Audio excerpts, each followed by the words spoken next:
अजय वर्मा जी, हिंदुस्तान की तपस्या पर आक्रमण कौन कर रहा है? जी, मैं अपने ज्ञानवान मित्र को सुन रहा था। देखिए, राहुल गांधी ने ना सरकार को गाली दे रहे, ना आरएसएस को गाली दे रहे। तपस्या पर आक्रमण कौन कर रहा है? नहीं नहीं, मैं बता रहा हूँ कि ना हम गाली किसी को नहीं दे रहे। और अगर वर्तमान हालात को इस तरह से बताया जा रहा है कि भाई आरएसएस, मैंने अभी इनसे पूछा तो इन्होंने जवाब नहीं दिया कि सरकार देश में आरएसएस की है बीजेपी की है। ठीक है, नहीं नहीं इन्होंने बताया कि भाई किसकी आपको सरकार पता है कि ये देखिए, ये बच्चा वाला प्रश्न आप मत करिए। आपको नहीं पता, ये बताइए। आप ये तो प्रश्न हमसे जानने के लिए नहीं कर रहे हैं। नहीं, आप अपनी सार्थकता को एस्टेब्लिश करने का प्रयास कर रहे हैं। नहीं, अनजान आदमी थोड़ी ना टेलीविजन में कांग्रेस का आइडियोलॉजी लेके आप डिबेट कर रहे हैं, टेलीविजन में अनजान बन के आइएगा। क्यों बेवकूफ बना रहे हैं फिर राहुल गांधी जी की तरह?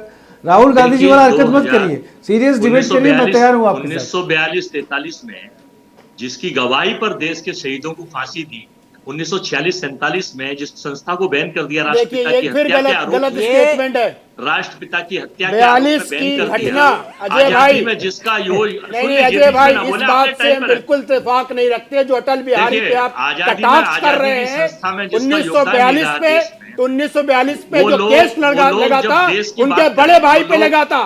तो कृपया करके अपना इतिहास सही करके आया, करियर इतिहास को अपने तरीके से कांग्रेस ने जैसे रखा है उस तरह ना रहे की बात कर रहे हैं। देखिए, ये मुद्दा है क्या डिबेट का? बताइए, सांस को आज डिबेट का ये मुद्दा है क्या?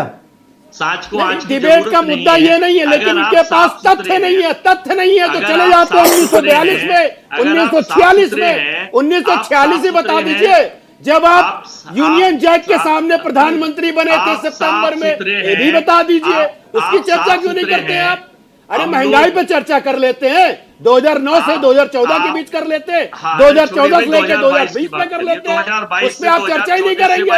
आप जैसे राहुल गांधी मुद्दाहीन हो चुके हैं, वैसे ही उनके प्रवक्ता भी टीवी पे आकर के ऊल जलूल कुछ भी इतिहास को प्रस्तुत कर देंगे। सूरज की तरफ तो लोग उंगली उठाते हैं, लेकिन आपको तो बेचैनी ये है, आपको बेचैनी ये है कि देखिए, आदमी की उस बात को माना जाए जिसकी कैपेसिटी कहने की हो। नॉन कैपेसिटी के लोग, बिल्कुल सही कहा आपने। राहुल गांधी साहब की बात को क्यों माना जाए? वो तो मनोरंजन का एक साधन है। सुबह सुबह पूरे देशवासियों को एक मनोरंजन जो चैनल होता है ना, अरे भगवान राहुल गांधी को मनोरंजन का एक साधन है, मनोरंजन करते रहते हैं। देश को पॉजिटिव एजेंडा की ओर ले जाए। हिंदू महासभा आदर्श है।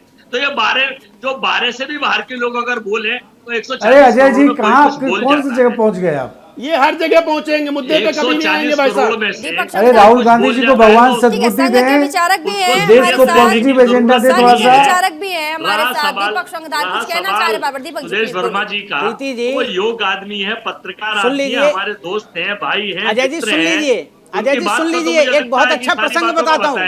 अजय जी सुन लीजिए, जवाब मैं नहीं दे सकता भाई। अजय जी सुन लीजिए, एक प्रसंग बताता हूँ। महाभारत की चूंकि चर्चा चल रही है, महाभारत में एक प्रसंग आता है लाक्षागृह का।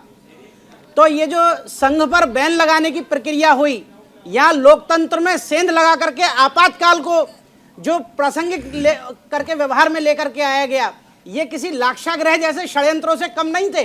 तो इन्हीं कारणों से और इन्हीं आचरणों से ये पता चलता है कि कौन कौरव है और कौन पांडव है। और केरल से ये यात्रा शुरू हुई। अभी संजय राणा जी बता रहे थे हमें 17 बार जो है लॉन्चिंग हो चुकी है। तो 17 बार का जब भी जिक्र आता है तो हमें तो जो है या कौरवों के राक्षसों के रूप में जो है हमें वो 17 बार जिसको मोहम्मद गौरी, जिसको हमारे पृथ्वीराज चौहान जी ने क्षमा दान किया था, तो 17 बार का विषय सुनकर के तो मुझे मोहम्मद गौरी याद आ जाता है। और केरल में एक सरकार बनी थी ओमान चांडी की सरकार, जो सबसे ज्यादा कम्युनिस्ट, केरल में एक बार सरकार बनी थी ओमान चांडी की। अजय जी बताएंगे इसके विषय में। सबसे ज्यादा कम्युनिस्ट प्रभावित सरकार थी। ये जो कम्युनिस्ट विचारधारा है, ये इस प्रकार की विचारधारा है, ये स्वयं सत्ता में आने के लिए ऐसा प्रारूप रच देते हैं कि कानपुर से इंडस्ट्रीज को खत्म कर देने वाले लोग